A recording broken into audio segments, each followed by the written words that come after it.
As Senegal holds a delayed election on March 24th, with President Macky Sall stepping down after 2 terms, these are some of the main issues likely to be on voters' minds. Successive administrations have struggled to curb youth unemployment. That's especially urgent in a fast-growing population, more than 60% of whom are now under 25.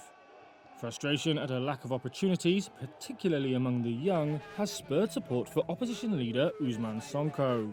He's not running in this election, but called for supporters to back Bassirou Diomaye Faye, seen as a strong contender. The share of young Senegalese not in employment, education or training stood at 35% in 2019. The lack of jobs was further exacerbated by the global health crisis. The economic fallout from the pandemic also contributed to a rising cost of living, in addition to Russia's war in Ukraine and the appreciation of the dollar. Inflation's declined slower than expected from a peak of 14% in late 2022. That's in a country where a third of the 17 million population lives in poverty, according to World Bank data. Economic hardships have undermined support for the current authorities, despite subsidies for poorer families. Nearly 3/4 of Senegalese judge the government to be mishandling the economy, according to a 2023 poll by Afrobarometer.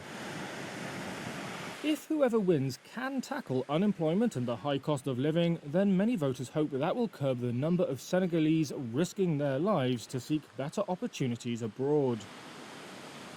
Migration from West Africa to Europe via the dangerous Atlantic route more than doubled in 2023 compared with the previous year, according to Spanish Interior Ministry figures. More than 39,900 people reached Spain's Canary Islands last year, mostly from Senegal and neighbouring Gambia. There is no reliable data on the number of people who did not survive the perilous journey by wooden boat on the open ocean. One boost to the economy is set to come from the launch of oil and gas production later in 2024. That's raised questions about whether natural resource wealth can benefit the wider population. Candidates' campaigns have targeted this concern. The Sonko-backed coalition promised to renegotiate energy contracts to maximize revenues. The ruling Benno Bokk coalition's candidate, Amadou Ba, is running on a slogan of prosperity shared. But then there's the issue of the delayed election itself. Recent political turmoil linked to the authorities' unsuccessful bid to postpone the vote by 10 months may have damaged support for Benno Bokk. The move provoked widespread protests and revived fears that President Sall wanted to tweak the constitution to extend his mandate. That's something he denies.